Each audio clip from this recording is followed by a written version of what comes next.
Okay, hi everyone. My name is Farshad. I'm a neurosurgery resident, and with me are Charlie and Boken.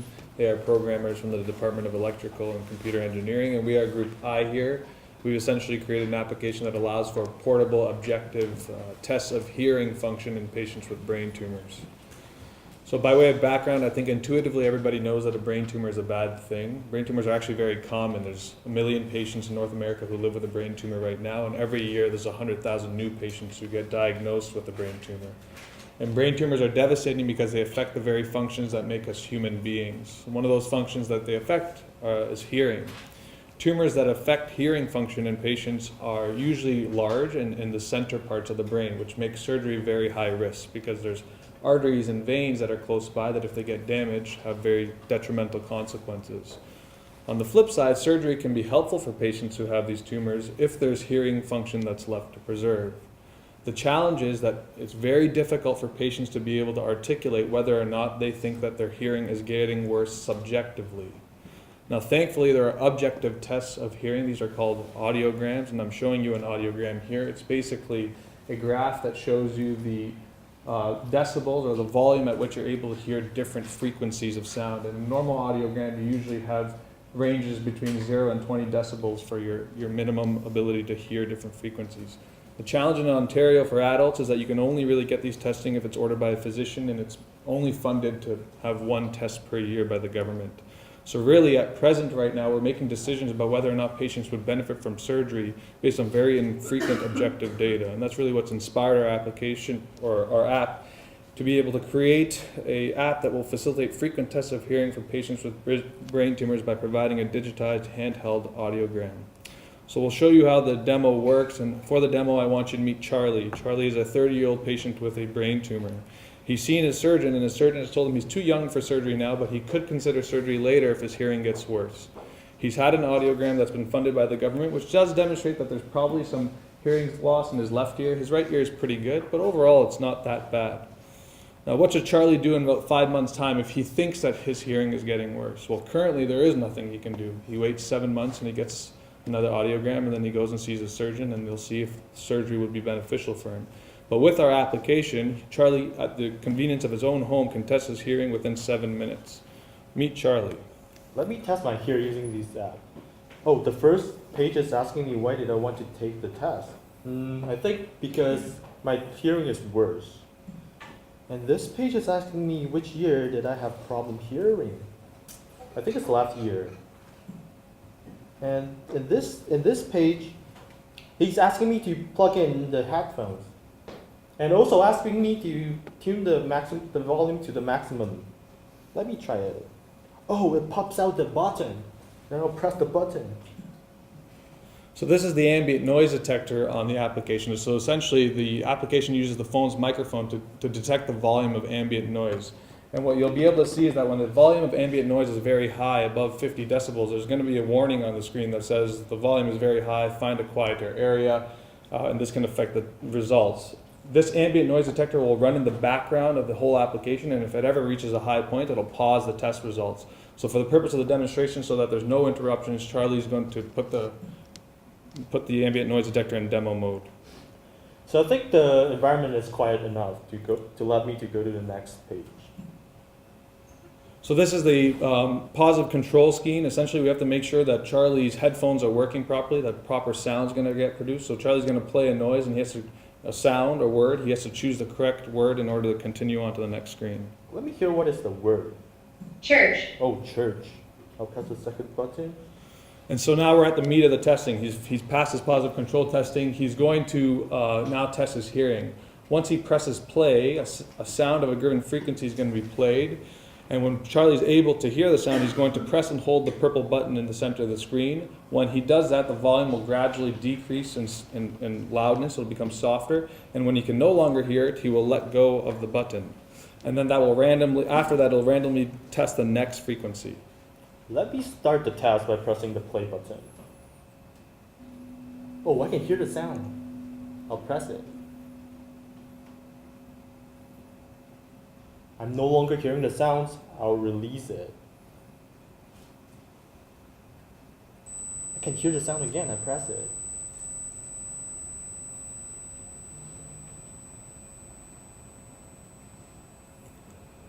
I'm no longer hearing the sounds. I'll release it.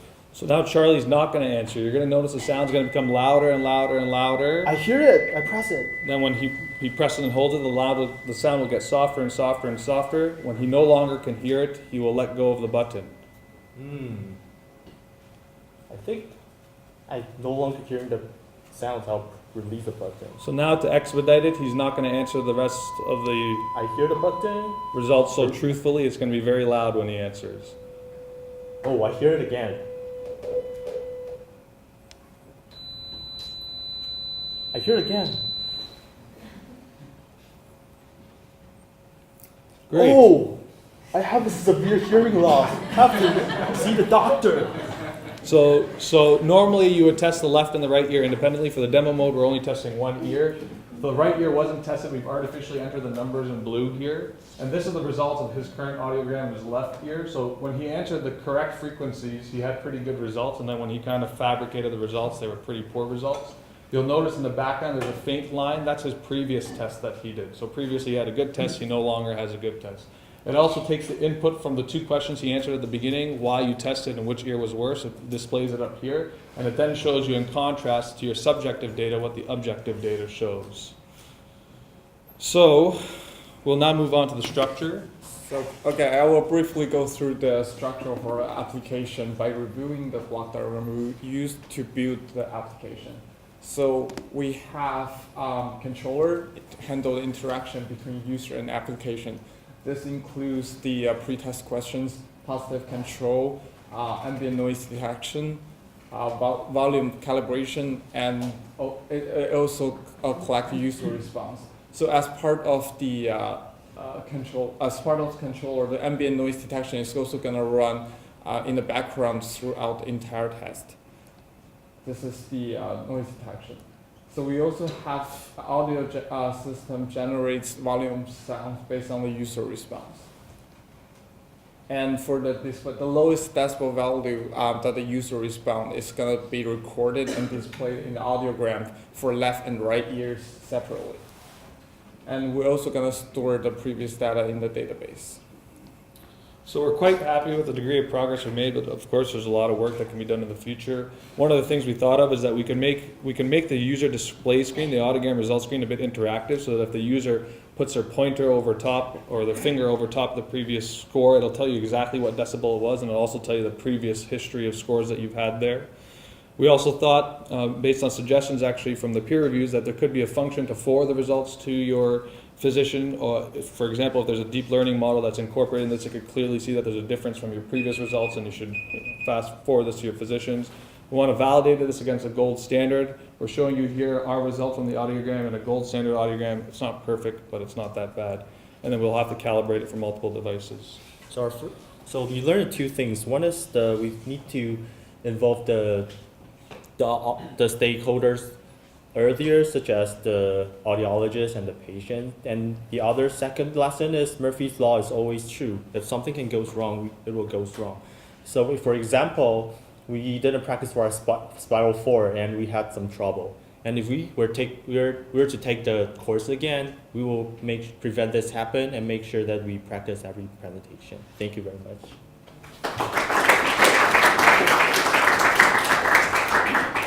Hey, it's great to actually hear your demo this time. I know that was our fault that we didn't do that, but it makes it more clear. Just a couple questions. I really like the way you play it out, and it looks like a great instrument. Sort of a key question on the accuracy of the measurement. You're measuring the decibels at which somebody can no longer hear something. Well, doesn't that, if you're putting in the earphones, when I put in my earphones and I push them harder and it's louder, and they're not so far and it's less loud. So how do you account for that? Yeah, so it's a good point.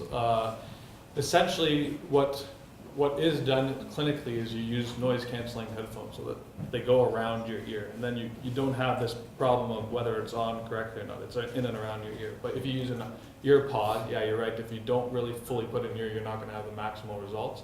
And so the advice would be wear headphones. Correct, or you could say that it's accurate on these headphones and not so accurate on these other headphones.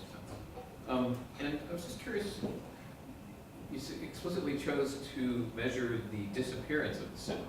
you get a different answer if you detect the appearance of a sound? It's a good question, and so clinically this is done. You measure the disappearance and the appearance, and you obviously measure the same frequency multiple times and try to come up to a reliable number, which is we can do, but it would be time consuming. The general answer is that the disappearance of the sound is a little less reliable than the appearance of the sound, because when you're with a disappearance, you can kind of think, yeah, maybe I hear it or maybe I don't hear it now, where the appearance is something that's sudden. So, but it's just a little bit harder to test appearance of sound in soft volumes, I find. So we decided to go with disappearance of sound. Okay, yeah. Great. If you were in charge of, public health policy, in Canada, like how would you integrate an app like this into the flow of your interaction with your audiologist or with your surgeon? Yeah, I think it's going to be like impossible because So, yeah, you pragmatically, because it needs to go through all this like CLIA certification, et cetera. I think the real utility of this is, and we kind of do this clinically all the time, even though there's something that's not really certified by the lab, if it's extra information, it's something that you're going to use. So and it's maybe not so important that it's accurate, but it's the same test that you're getting over and over time. So whether it's 30 decibels or 40 decibels is really meaningless. It's the fact that it's changing over time and you're starting to lose hearing. So if a patient came to me and said, I've got all these 5 tests and it's getting worse and worse and worse, you're inclined to believe them because obviously it's somewhat of an objective test and it's better than what you don't have already. When you're measuring the severity of the hearing loss, is that purely a function of the most recent test? Sorry, can you repeat? When you're displaying the severity of the hearing loss, is that purely a result of the data from the most recent test? Or does that take into account deltas? Yeah, that's a good point. This is only the most recent test, and it's also the worst. So obviously he had pretty good hearing at some different tones, but it just takes the worst result and says that you have the worst result, basically. So is that recognition of a change, is that something that can be done and incorporated into the app? Because that's really what you're looking for, right? Yes, I think it is something that can be done and something we should do in the future, but is not currently done. But yes, that's a very good point. Follow up on Braden's question. It's actually not impossible. UHN actually definitely has a tech transfer office, and this is what they do. But also, if you want to talk after, there are some ways if you actually want to get this implemented. Yeah, no, I work with the tech. I'm saying pragmatically, it would take like 5 years for someone to make this first of CLIA certified, et cetera, and then by that time, I mean, I'm sure we've had much greater technology come along that can do this better. So pragmatically, it's difficult, but it's of course very possible to do. Just as a comment, there's nothing that stops you from putting it on an app store. That's also a good point. So, and your point was that you could use it as a screener, and you could put it out like that. There's been a hearing actually, at Dan's reviewed papers, where people proposed methods of rating how good medical apps are on an app store. And so there's one in the UK called Orca that the NHS pays for, and they rate lots of apps. So there's sort of this attempt to control what could be badly put on app stores. Thanks. Any other comments? Yeah. Why did you choose to audiogram as the opposite of how it's done? Just because I think it's, for demonstration purposes, it's going to be a lot harder to demonstrate a soft sound being heard versus one sound that you can hear that is going away, purely for demonstration purposes. But, and we talked about this, correct me if I'm wrong, but the flip side of coding it in verse would not be oh so challenging. It's just that we want to pragmatically create something that we could demonstrate to you guys that works.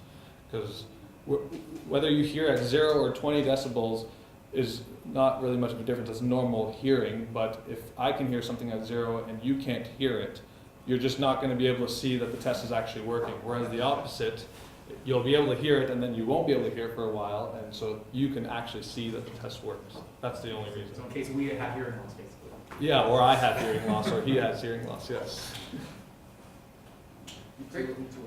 Yeah, thank you.